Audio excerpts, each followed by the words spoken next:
Portal hypertension एक common word है। Cirrhosis, liver failure, ascites, ये सब तो हम बहुत कॉमनली सुनते हैं।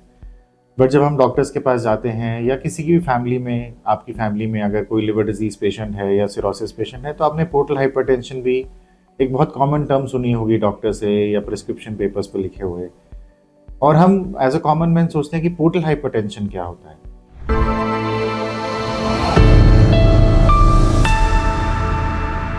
Hello, I am Dr. Ankur Garg, Director Liver Transplant and GI Surgery at Paras Group of Hospitals, Gurgaon.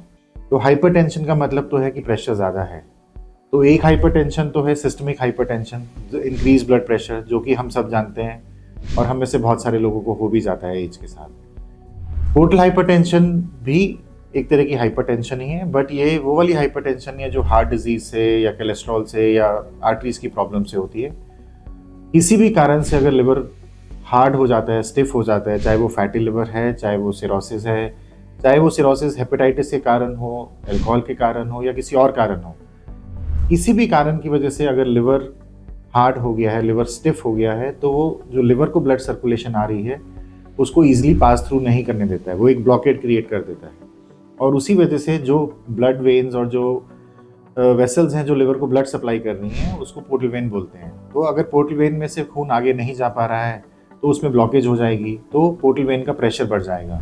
तो बहुत ही सिंपल मीनिंग में इसका मतलब होता है कि पोर्टल हाइपरटेंशन, जब पोर्टल सर्कुलेशन में प्रेशर एक लेवल से ज़्यादा चला जाता है। तो क्या कारण लिवर में भी हो सकता है, लिवर से पहले भी हो सकता है, लिवर के बाद भी हो सकता है। तो हम उस टेक्निकल डिटेल्स में नहीं जा रहे हैं, बट पोर्टल हाइपरटेंशन का मतलब होता है कि पोर्टल सर्कुलेशन में प्रेशर ज़्यादा है।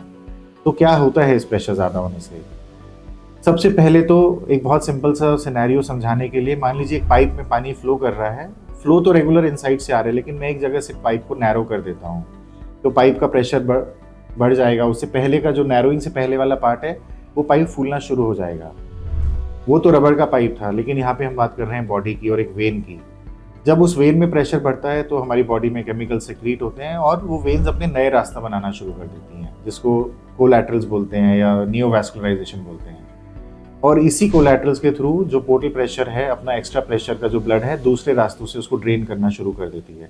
प्लस बहुत सारे नेचुरली एग्जिस्टिंग चैनल्स भी होते हैं बॉडी में, वो ओपन अप हो जाते हैं या वो रीफॉर्म हो जाते हैं। उसी की वजह से हमारे ईसोफेगस में वेराइसिस बनते हैं, जो कि एक बहुत कॉमन कॉम्प्लिकेशन है सिरोसिस पेशेंट की, उनको ब्लड वॉमिटिंग हुई और उसकी वजह से उन्हें हॉस्पिटल जाना पड़ा, इमरजेंसी में जाना पड़ा, एंडोस्कोपी करके कंट्रोल करना पड़ा और बहुत बार कंट्रोल भी नहीं होता है। इसी पोर्टल हाइपरटेंशन की वजह से जो हमारी इंटेस्टाइन की सर्कुलेशन है उसका भी प्रेशर इंक्रीज हो जाता है और वहाँ से फिर बहुत सारा वाटर और इलेक्ट्रोलाइट्स सीप थ्रू होने शुरू हो जाते हैं, जिसकी वजह से पेट में पानी और एसाइटिस बनता है। एसाइटिस के और कारण भी होते हैं, बट पोर्टल हाइपरटेंशन एक बहुत बड़ा कारण है।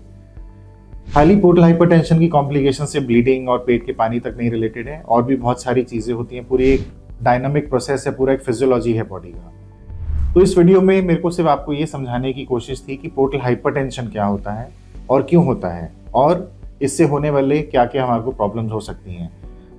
80% ऑफ द प्रॉब्लम जो लिवर फेलियर से हो रही हैं किसी को भी या सिरोसिस से हो रही हैं, उसका कारण पोर्टल हाइपरटेंशन होता है। बट पोर्टल हाइपरटेंशन अपने आप में एक इंडिपेंडेंट या एक इंडिविजुअल डिजीज नहीं है।